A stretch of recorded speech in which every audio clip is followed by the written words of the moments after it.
Okay, welcome everybody. I'm going to go ahead and just cover the administrational items while everybody's coming in. Before I get going, Jeannie, anything you want to talk about today? Well, I did want everyone to know that I just started trading for the first time. True. And it's very Oh, exciting. So Clifton is coming. He's going to join us shortly. okay. And he is also a beginning trader, and it's pretty exciting, the day trading. And other than that, I guess just I love to see everyone at Stock Analysis Friday on YouTube. And back to you, Ben. Okay, and so Oracle is tomorrow as well, right? That is correct. Okay. Yes. And what time is that? 2 o'clock? 2 o'clock Pacific time. Okay, great. Do you want to share with anybody how the FOMC announcement affected your day trading today? Well, let's just ask. Open-ended question. Was anybody watching when the announcement came? I'm just I see Faye. Hi, Faye, and Earl and Graham. Um, I don't know if Clifton's here yet, but it was a very large price bar, and I was profitable. And then all of a sudden, thank goodness I had my safety circuit breaker in place because, boom, uh, yeah, I was down 500. So that was interesting. Had Kind of never seen happened one of quick, those. didn't it? Yeah, I never saw that before. I'm in week number 4, so I'm a So I genuine got newbie. Jeannie. I got Jeannie trading the prop account Yes. firm accounts over at Apex, and I do that as well. But she learned the lesson today of not trading during news announcements, especially large ones like the FOMC. In Yep. fact, Apex, I think if you do that a lot, I think actually they could ding you for that. But anyway, good lesson to learn. A lot of trading, especially when you're starting out, is learning lessons, right? Yep. It was So good very job, though. interesting. But you're doing well. I mean, you're cranking it up there. Well, averaging about 100 a day. Of course, today not so much, but that's okay. That's not bad. Yeah. That's not bad. Some days you make more, but the average is about 100, right? That's what Right. you're shooting Monday I did 480. for. Okay. And you So were up. You were up today before the announcement came out. correct.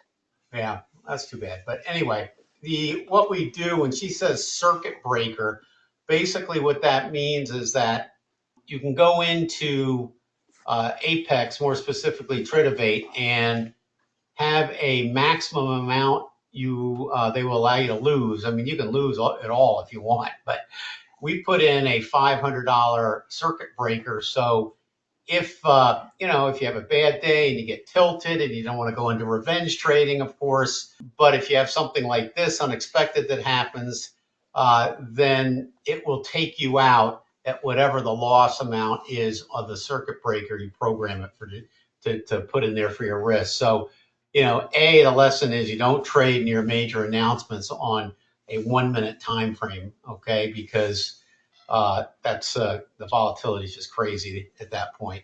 So that's lesson learned today. And then the second lesson is the circuit breaker saved the day, or you probably would have wiped that account out. Well, actually, remember the sim account that I was so Yeah. week number 1, I did a sim and I was on wireless, which is a huge no-no, and I've heard men say that a million times. Lesson number two. Yeah. And boom, everything froze. And by the time I revived the account, it was down $1,300. So that was a sim account, of course, but that was an interesting And one. Gene, tell them briefly. So basically, I'm using all of the art signals, and I have been taking very thorough notes. And basically, I am going to be evaluating which signals are the best for me. And right now, I'm pretty much in a learning phase. So I'm taking any of the art pyramids, whether they're the minor or the primary, and I get in one tick after the pyramid forms. And then I am also taking the 1Bs and the 2Bs as well. So what she's really doing here is she's taking all the art signals, but she's scalping them. So for example, a lot of times, obviously with the pyramids, you're going to trend trade those. But the idea behind this system, and I helped put this together for her, was that when a art signal is triggered, whether it's a pyramid or reversal, or even if the owl goes from green to red or red to green, you're going to get entries off those. And the ATM strategy that I built around that seems to have a 62% win rate is basically when that signal occurs, we have a profit target of 8 points on the NQ contract and a loss of 8 points as well. So it's a one-to-one risk to reward. But the idea is that with that over time, you win more often than not. So that's how she's trading. I trade fair value gaps. I trade a little bit differently, but this is a good system for her to use. And we certainly can share that with everybody if you're interested. All right, thanks, Jeannie. I just kind of wanted to run that by them and let them see what you're doing. Super duper. Okay, so let me jump in. I'm going to go through the administrational items, and we'll get started with any questions you have, and let me get going with that. So first thing I have to do is talk about the risks involved in trading. And like I always say, without those risks, there is no opportunity. La-di-da-di-da, right? And past performance doesn't guarantee future performance. We deal in a realm of probabilities, so nothing is guaranteed. Now, with that said, if we talk about anything today that you're going to do, run that by your financial advisor or whoever manages your money to be sure that particular idea or technique is suitable for you. Even if we look at a stock and it looks really good and I say, oh boy, that really looks good, still run that by your financial advisor. The reason for that is I don't know your personal situation, okay? So they do, and they can help determine whether that trade or idea is suitable for you. All right, let me see anything else I can say. Know how to do risk control. Always trade with money forward to risk called risk capital. And I think that's about it. If you need help with money management, I got 2 books available on that. I also have our newest book called The Art of Trading, 608 pages, just came out 2 months ago. And I think that's probably one of the most comprehensive books I've ever written. So a lot of good stuff on that and published by my publisher, Wiley. Elliott Wave Techniques is another book published by McGraw-Hill for me. All right, so you can check those out. I'll put some links bottom, or you can go to our website for that. All right, so the software that I've developed is ART, AL, PTF, TLM, and ERI. This is the software Gene is using to basically scalp the NASDAQ on a 1-minute time frame. And then under that, we have scanners and we have risk control software. And basically, you can use our software on all time frames and all markets. All right, a couple other things I want to share with you before we get going here. A lot of people have asked me about fair value gaps and so forth. And we have, I'm going to put this link, I'm going to copy this and put this in the chat area. All right, so hi Faye, how are you? I see your text message in the chat, so that's where I'm going to put this link. And basically, this is what I think is the best fair value gap software on the market today. It highlights fair value gaps, but the real kicker is what it does is it's multiple time frame fair value gaps. So you can see the different colors on my chart. Some are blue, some are pink here, and what they do is they capture gaps in the market and color them based on the time frame that gap is occurring. So pink is a current time frame. When you get a darker color, that means it's occurring across more time frames than just the 1 minute, and therefore it's a higher probability. And what markets tend to do is they come down to these areas because it's an auction. Don't forget the market's an auction. Comes down to these areas, fulfills the orders they missed, and then if you get a rejection off that area, then that usually is a good trade in that direction. And I usually take 10 points off that in the full NQ and put my stop roughly at 13 points. So I've got a negative RR, but my win rate's really high. All right, so it gives the trade enough room, but always using a stop when trading. So if you're interested in that, I put the link up there. Check it out. and then you can always come back and take a look at that. But great software to add to the art software to trade fair value gaps. And then also too, there's one on there. The guy that developed it's a real savant in this business and in prop trading. He pulled out like 300 grand last year, and I think he's about 20 years old or 19. But really super smart guy. Got to know him really well. No frills, pretty basic, and he's just a really excellent fair value gap trader. So I highly recommend his stuff. If you click on that link, it will take you to more information about him. He's got a really good YouTube channel and a very nice website that he just put together as well. But anyway, check it out because I think you'll enjoy that if you are day trading. You can also use this on higher time frames. And then he has another indicator. He's got two. One does the fair value gaps and the other does the liquidity in the market, where basically we wait for liquidity to be taken out. And then if it's in the purple area, it has a very high probability of being a good trade once you have rejection off that. So that type of thing. Any day traders out there by any chance? Just out of curiosity, be interested to know that. Day trading takes a lot of time. It takes a good year to learn how to do it. Gene's basically taking a system that it took me a while to get the ATM strategies right. So that took a while for me to work on that. So I did a lot of that footwork for her, and she's just basically now executing the signals based on the ATM strategy, which is your profit loss based on taking the momentum on the 1 minute time frame. All right, Cliff, good for you, man. How are you? Cliff, you can cut your mic on now. You know, we can talk if you want, but are you doing pretty good? You just started as well. Considering where I'm at, I think I'm doing fine. Good for you. Now, what are you doing? Are you taking the art signals? Tell everybody a little bit about what you're doing. Well, I'm having some trouble with the pyramids at 1 minute. Um, they don't seem to be So I working missed well that. for I me. couldn't hear you. I said the pyramids don't seem to work well for me in the 1 minute time frame, but they do work in the 10 minute time frame. Oh, so you're using 10 minutes. I got to tell you, the pyramids actually work well in the 1 minute, provided you take them after the breakout. Ah, Okay. If you get caught in a sideways market, all right, no trend trading system is going to work well in that. So what you have to do is identify the upper and lower edge of that sideways or range bound market. And I wouldn't take any pyramids inside that range. Wait for it to break out.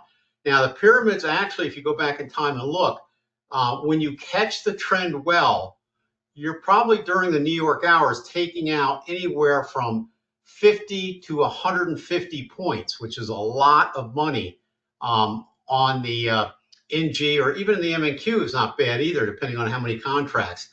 So they do work fine, but you have to, and you know, you can even in a 10-minute market, you can get a sideways market. So no matter what time frame or market, you can get that type of reaction. So just remember, always don't take a pyramid inside a consolidation, okay? Try that and see if okay, that's okay. okay, So thanks. Cliff, you should tell Bennett a lot about, so he's kind of developed a very unique approach, and he's Good, I using like the that. owl and looking at the histogram. Isn't that right, Cliff? That is correct. I found a way if I want to make $100 and some dollars or whatever, I found a way how to get it. And I basically um, look at the histogram when it's climbing. I just climb with it. When it gets to the top, I get out because it gets a little unstable at the top. It goes up and down, but normally going up the histogram, it keeps going up, Okay. especially on a wave 3. Well, that's great. And that's, you know, the very interesting thing about any software you use, not just ours, but no two people tend to always use it the same way, right? you're going to develop an approach that is comfortable for you to trade. And what we're doing is we're giving you the indicators. How you use those indicators, you can be very creative. And the only thing that matters is whatever you do with anything is that either you have an edge or you don't. And so your job is to create an edge. So have at it. Keep experimenting, and you'll find some of the best traders usually are ones that put together a assortment of different techniques, strategies, whatever you want to call them, and make it their own and master it. I think one of the interesting things that you said, Cliff, this morning when we were in the Yummy Room is that you were saying that the fact that you are very good at paying attention to detail helped you. Maybe you could share with Ben a little bit about what you meant by that. And share with the group too. Yeah, I pay attention to. I pay attention to the PTF, TLM, the colors, the trends in the upper time frame, and I look at the lower time frame to see what the 10-minute time frame is doing because it stays there for 10 minutes. But I can see in the lower time frame if it reverses because it's going to stay the same color for a little while in the upper time frame. So I pay attention to all that little stuff. Okay, good, good. It helps me out.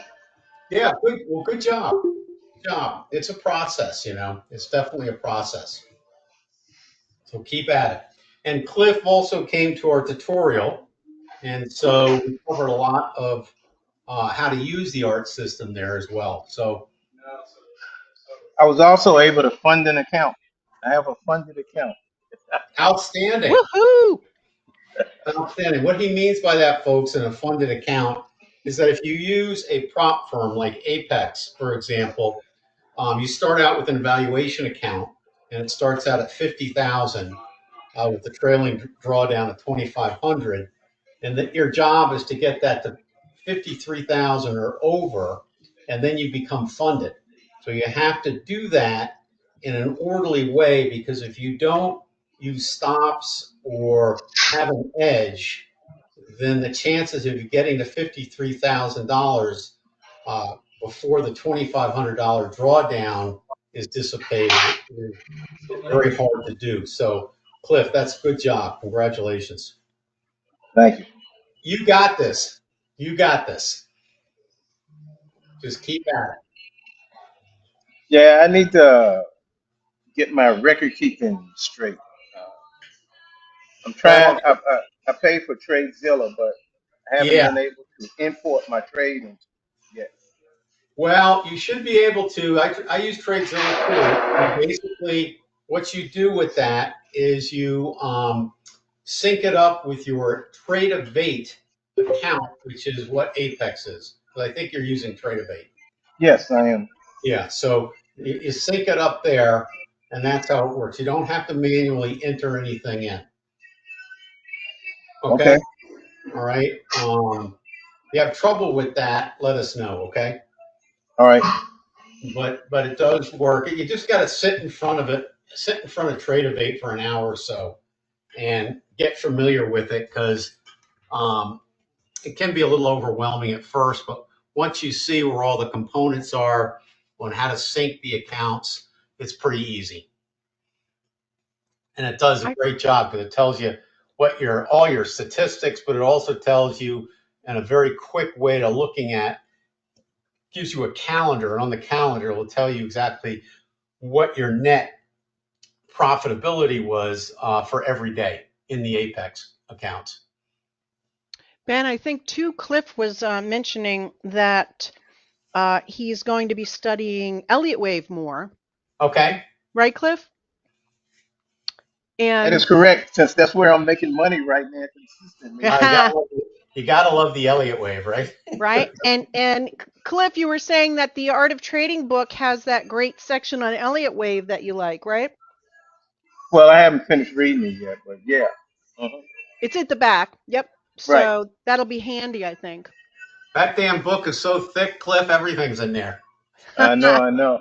You I just gotta also find. have the Elliott Wave home study. I was gonna go through that first. Oh, well, that's good too. Yeah, Yeah, we'll go through that again. yeah. If you have any questions on that, bring it here and I'll be able to help you. Okay. Okay. All right. So that's the whole purpose. All All right. right. Well, thanks for chiming in. Appreciate that. All right. Anybody else have any other questions? I Anybody see else have any I other see questions? Frank is here. Frank, have you got any questions? Hey, Frank, we got Oracle for tomorrow. You know that, right?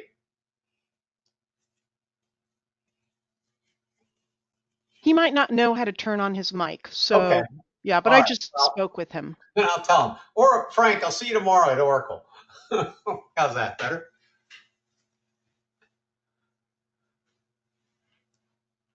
If you're I think having I just trouble turned with it on. Is it there on he now? is. Yeah. There he is. How you doing, Frank? I didn't realize I needed to turn it on. I just Yeah. listened to everybody. Well, I'm doing okay for everything that's been going on. My wife and I have been sick for Oh, seems sorry to like hear 2 months. Yeah. Had a lot of flu, cold, that. Okay. snotting, everything you can imagine. So I had a long talk with Gene earlier today about it. So, All right. You uh, feeling but better? better than I have for the last 3 or 4 weeks. Yeah. Oh, okay, good. So, Yeah, there's some stuff um, going around that people have had. That I've heard that. Ben, I don't have your pyramids. I've been interested in those for a long time. They captivate me. The thing that I've noticed about them in watching you and looking at them on a chart without pyramids is that if you wait for us, let's say a breakout to the upside, there's usually a pullback inside that pyramid Right. uh, before it takes off. Uh, Well, yeah, exactly. Let's just take a look at this right here. I mean, this yeah, there's is a perfect example. yeah. So here is a area. I'm going to open this chart. I'm just going to let me get rid of the this order entry here. So when you have a market that wavers like this, you can have a little channel. Okay, you have a channel here and here, Okay. right? Where it can waver and then breaks out. And this bar is pretty decisive on that breakout. And then Okay, let me notice stop you. Let me stop you right there. Do you put a buy order on the breakout there? That's you right there. certainly could. You certainly Okay. could. And notice here the owl goes from what? Red to green, Yes. right at the breakout. So that when you have a lot of things converging at the same time, that always helps with the probability of it being the right thing to do. Okay. So here we got a bullishness coming here. We got a pyramid getting hit here. And so now it breaks out of this channel.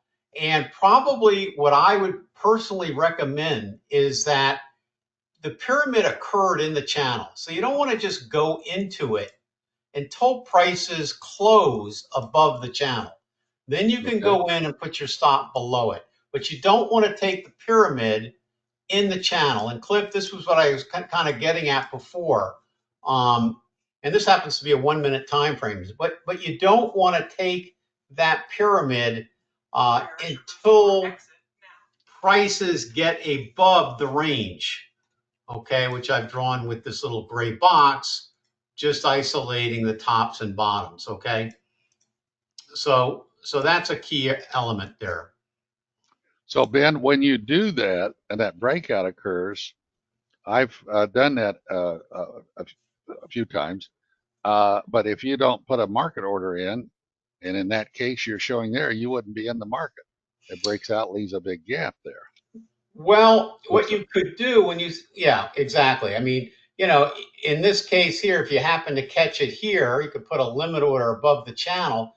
But don't forget on this one here, this pyramid's not going to show up until this price bar. You know that, right? Oh, It takes a okay. bounce off the support and then an extra price bar. It takes 3 price bars.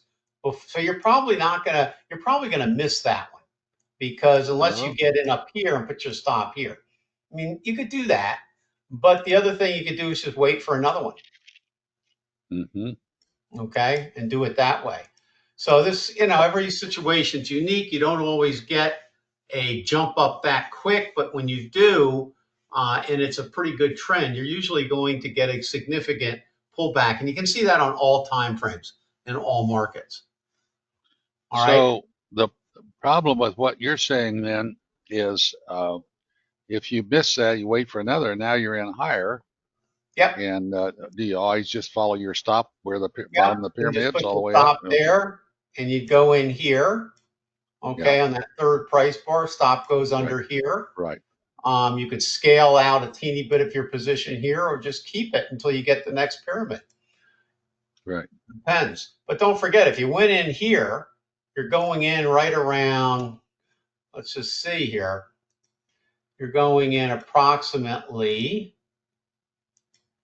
1965, right?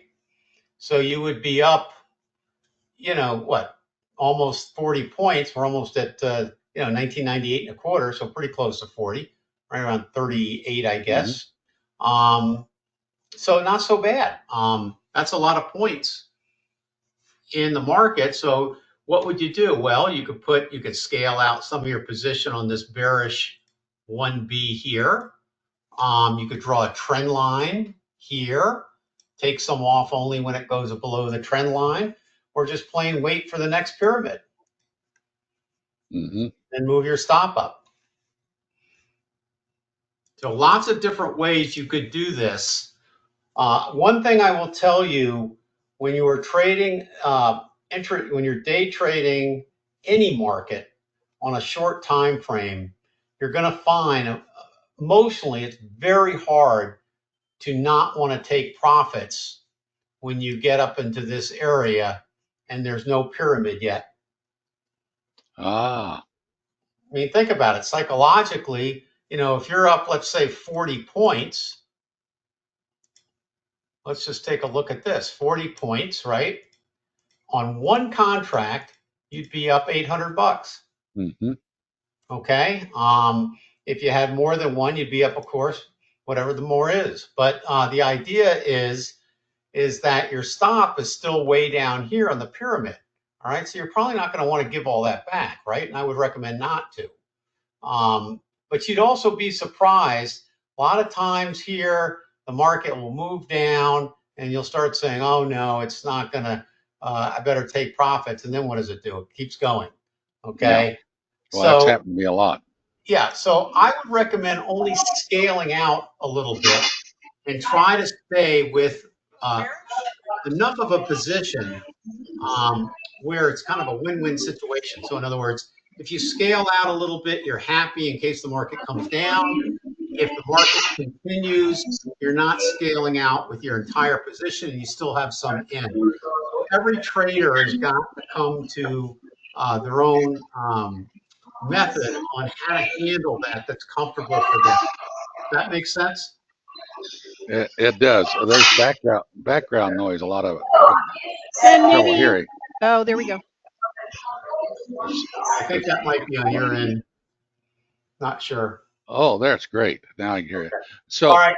so Ben, before you get through here, on UNG on a longer time frame, Aha. Good old I got UNG. I got caught. I got in a really good price using similar things of what you've got there, and I ended up got a really nice profit in it, and it went up really fast.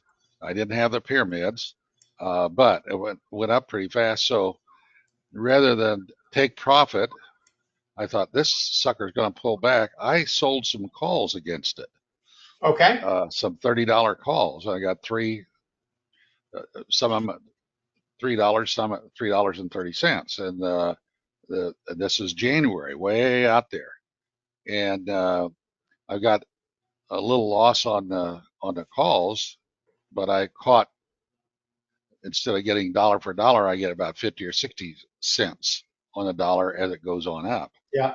But now I'm in this thing where I don't know what UNG is going to do. I see it's starting to trend higher, but I think maybe it's got some more consolidation to do. Well, it certainly might. This is why I'm a big advocate to get in as soon as you possibly can on these. But to I'm get in on, way back there at just under $15. so my target for UNG is 46 to 66. Wow. Okay. Okay. And it doesn't mean it's going to go up there without, the markets never go up straight. It's a constant battle between, it's an auction, supply and demand, profit taking, liquidity levels, etc. But this was a nice breakout. Notice here, once again, if you draw in your consolidation area, right in between here and here, you had a nice breakout. All right, and then you had the owl turning after 2 years. The owl finally turned to green. All right, so Ben, I can't see your whole chart. It's stopped there where you're drawing. open up your browser. Okay, That's I'm you. not overly That's on computer you. literate. What's Yeah, well, what's that's the on browser? you. You can see it. It's just that your browser's not open up enough. Okay, what is a browser? I've heard that term, but I didn't know what it is. That's whatever you're looking at. Well, your window. Open up your window. How's that? Ah, I got it.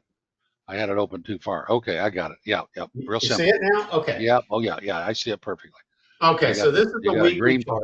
green PTF here. So All right. that's an owl. That's an owl. No, you're fine. This is the weekly chart, and this is the breakout. And our stop. Usually, what I do, if I can get in pretty early, I put my stop all the way down at the bottom.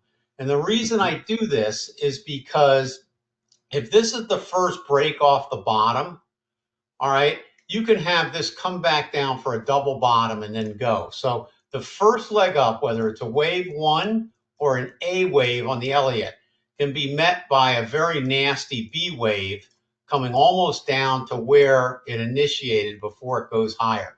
So I usually use the pyramids to enter on the first leg up, and then I try to put that stop down here until we've had a big retracement with another high, and then I go ahead and go. Okay, so So that's you don't put your stop underneath either one of those two pyramids. no, I put it at the very bottom Very of the bottom. beginning. Okay, yeah, I got you. Okay, now if you're going to get in late like here, all right, you're going to be probably your trade size will be higher if you put it here, or you could use an option.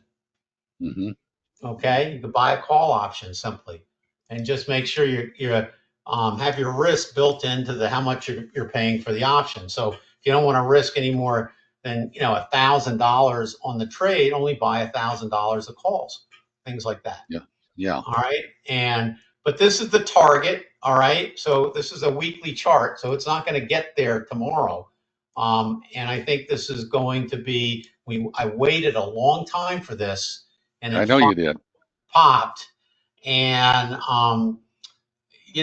whatever the reasons, the fact that we're probably going to be exporting natural gas now more, et cetera, et cetera.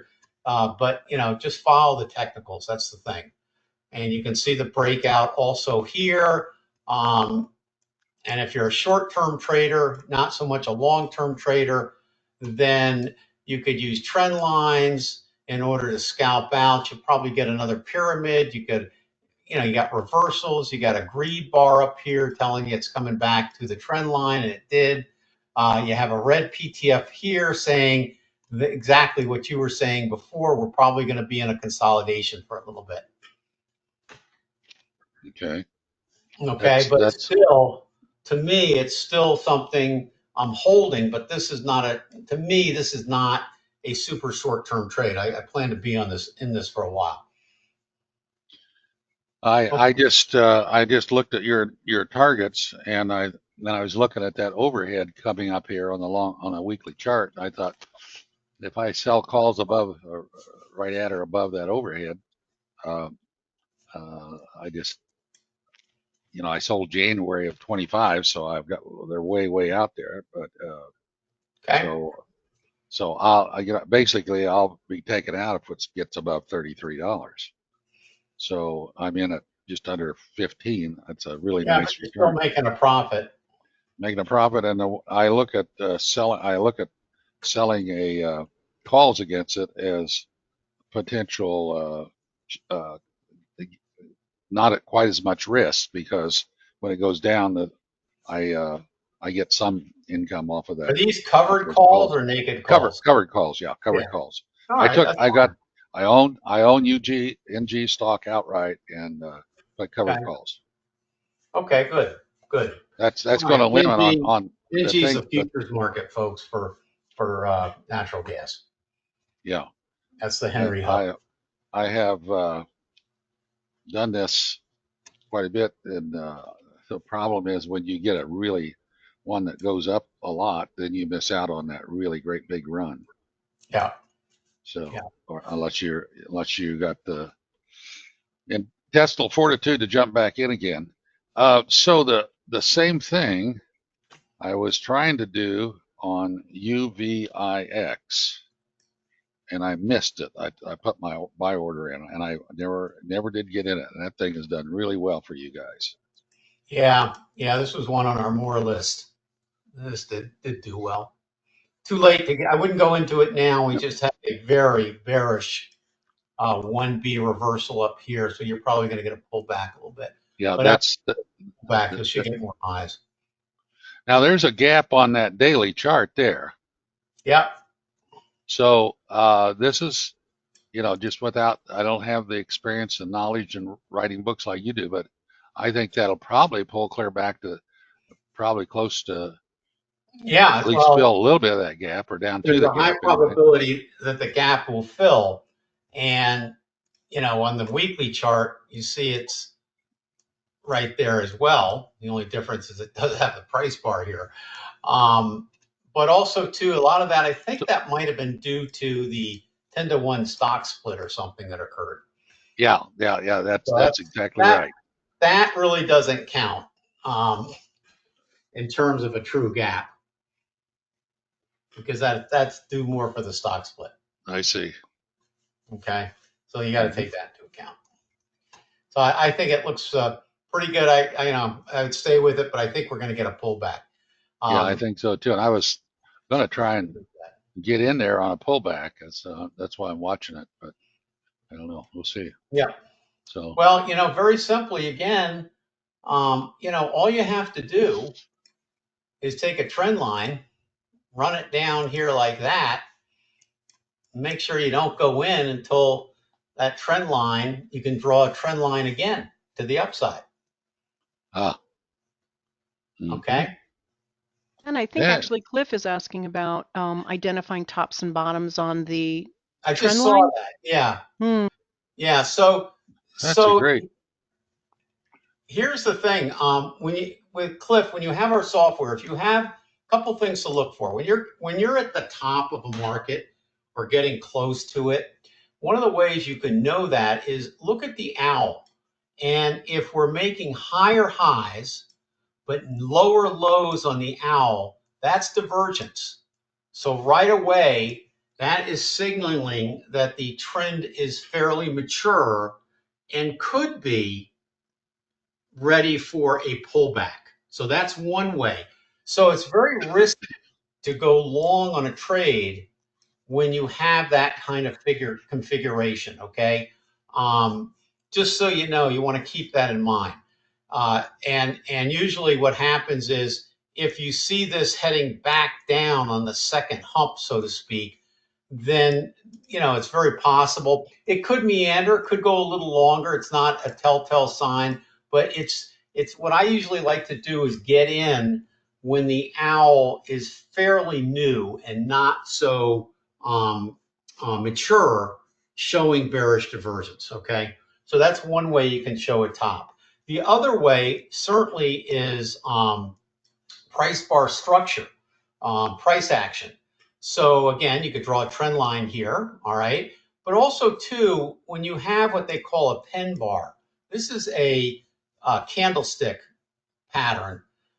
And usually we see those occur before pullbacks, not necessarily meaning the trend is over, but when you see this on many different time frames, like here, here, and even you see a little configuration here, then that's kind of a signal that that is some form of a top. And then, of course, once you understand Elliott wave, you can get a better idea of, is that a top, major top, or one of the waves inside the trend, and we should recover, that type of thing. But tops and bottoms are also, you also can look at tops and bottoms by looking at previous levels of support.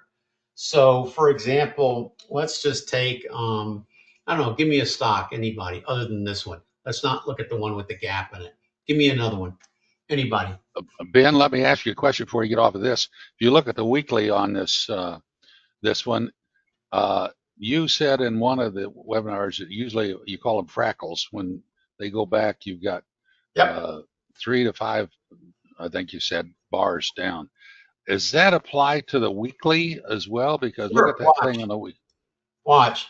If you go to Bill Williams's fractals here, okay, and put that in, that's going to show you the fractal nature by these little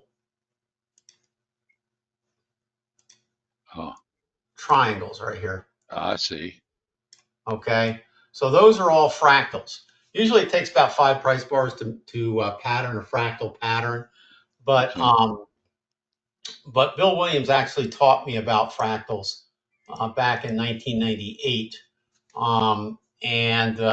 Yeah, I mean, everything in the market is fractals to some degree. Mm-hmm. Tesla's been really selling off big time here.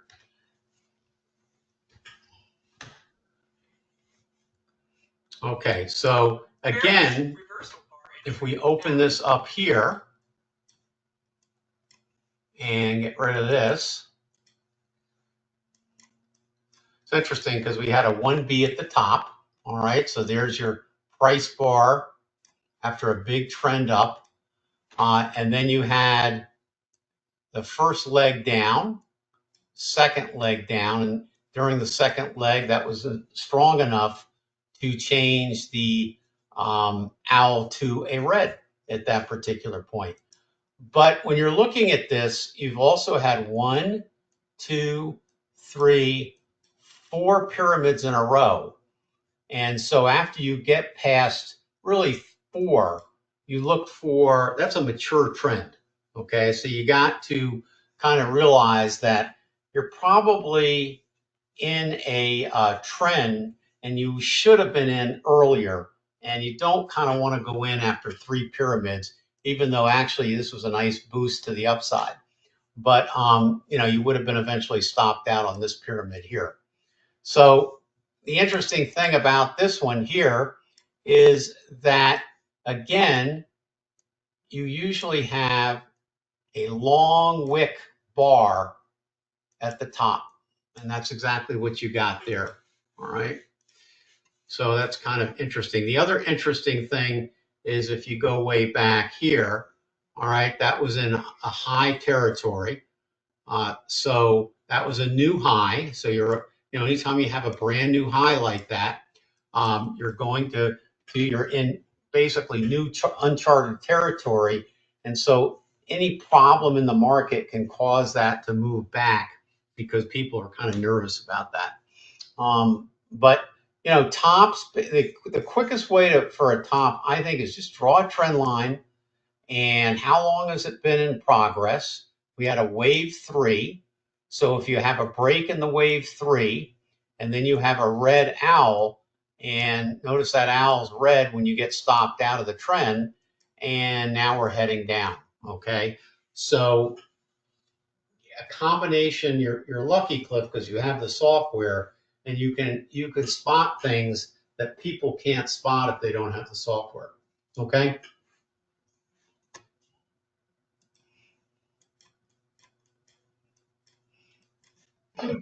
Okay, thanks.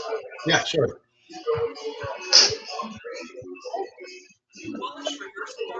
All right. Anybody have anything else? I know we went over a little bit today, but great stuff. So fun to have the mics on, isn't it? Do like the conversation. Yeah, it's good. Cliff, I think you have some background sound though. Oh, Thanks, Cliff. he's All right. probably, I know he's out partying somewhere. Any other questions? How do you keep from getting greedy in the market? By having a structured approach. So you should have your approach, your edge should include not only when to get into the market and not only how many shares or contracts to trade with your risk control, but also too your exit strategy. I asked that question, Ben, because I'd asked you before. You know, you gave me the same answer then. I know, don't you hate that? But I'm bringing this up because I've had 8, 10, 12 trades in a row that were profitable. Some very profitable and some, but they were profitable without a loss. And I get to thinking, wow, I'm really good at this. And then the market cuts me down to size. Well, the Just market's stops good me. at that. The market is good at that.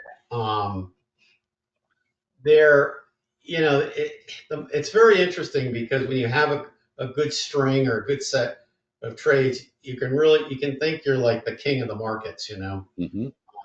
and you've got it figured out. Nobody really has it figured out. We can't really know exactly what the next set of price bars are going to do or look like, but you can create a strategy that has an edge, and it doesn't mean you're going to win all the time, but you have to adhere to that. You'll see for day traders, this is especially hard. It takes a good solid year of probably 6 hours minimum a day, and maybe some hours at night until you have an idea of price structure and what doesn't work and what does work. And it's a lot of trial and error. And the first year is very painful for most people starting out. And that's why they quit, because if you're not learning from your mistakes in day trading, then you're going to repeat them. And same thing on any time frame. It just takes a little bit longer on the longer time frames. But the idea is a strategy, Frank, is what keeps you from being greedy and getting burned enough time to realize that you need a strategy. Yeah. I've got a couple of your books. That's what I've learned in there. That's what I've read. I'm still learning. Psychology is was one of the hardest parts of this. It Um, is. it really is, because it's the markets are not easy and you never really, I wouldn't call it mastering it, but you have an approach that works more often than not, and the confidence in that approach is what will keep you going. Ben, I used to trade commodities years ago. I haven't traded them. Way back when they traded eggs, one contract egg was a carload a trade. You mean paper So, charts? and we used paper charts. Yep. And I used to draw. I remember that. You remember those days, I right? used to have FedEx deliver those things to me, and if you had FedEx charts being delivered, you were pretty cool. I bought one. I traded eggs 2 or 3 times and just got pretty good. And so I bought a contract and it went up and I added to it and I had, I don't know, 4 or 5 contracts. And this was when Lyndon Johnson was president, and it So you was are going way around, back.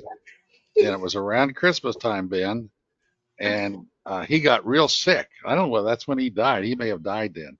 Anyway, the market started falling. And I couldn't get out, and it was like the Oh, those you were brothers limit. out in Texas that were along the silver market when it got to $50, and then they couldn't get out, and it ran clear down to $11 or $12 before they got out of there. So It took me 4 or 5 days before I got out of it. That really, really took the starch out of me. Yeah, you got limit locked out.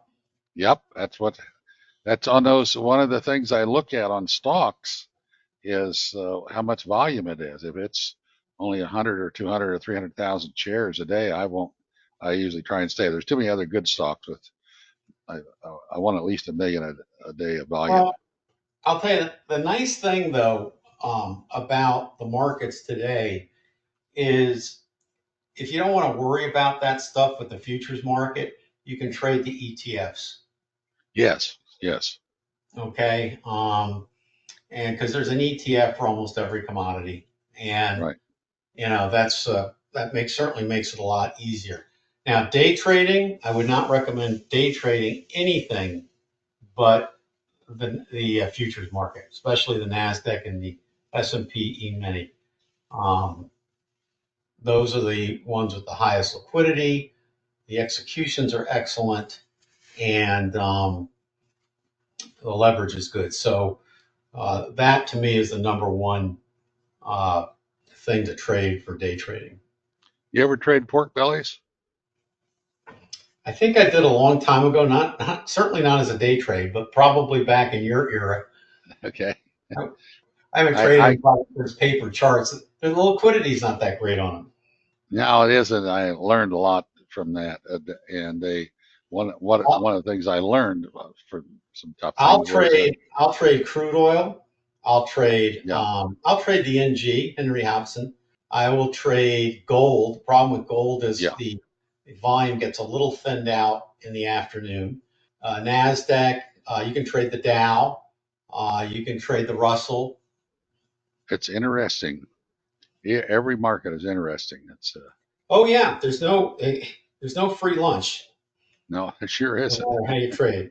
And with day trading, I always like to say it's the hardest easy money you'll ever make.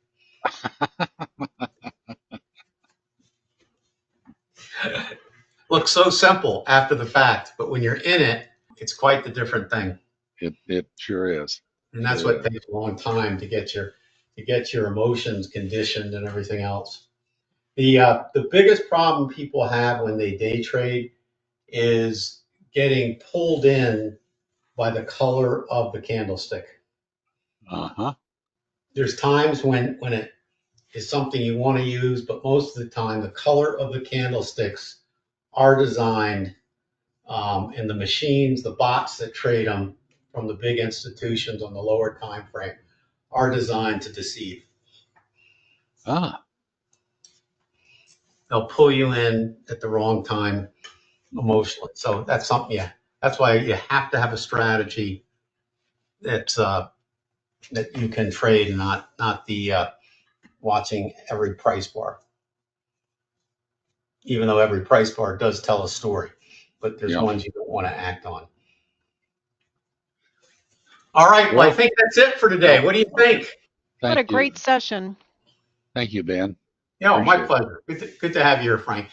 All right, Cliff, you good for the day? Everything okay on your end? You keep. I'm good. Thanks. Yeah, I'm proud of you. Good job. Okay, keep at it. I will. Okay, and congrats on getting that account funded. That's good. All right, everybody, thank you for coming, and we'll be back here, I guess, next month. We do these monthly. That's right. Next month it is. So, Gene, do you send a notice out every month? I do, yes. So in Okay, other words, the email that everybody got today has a list of all the upcoming dates. Right. The next one will be April 16th, and it's 3 p.m. Pacific time on Wednesday, April 16th. So that's the next event. Okay. Okay, good. All right, is that it? I think we're good, right? That's a wrap. Great job, everybody. Thanks to everybody. Thank you so much, everybody.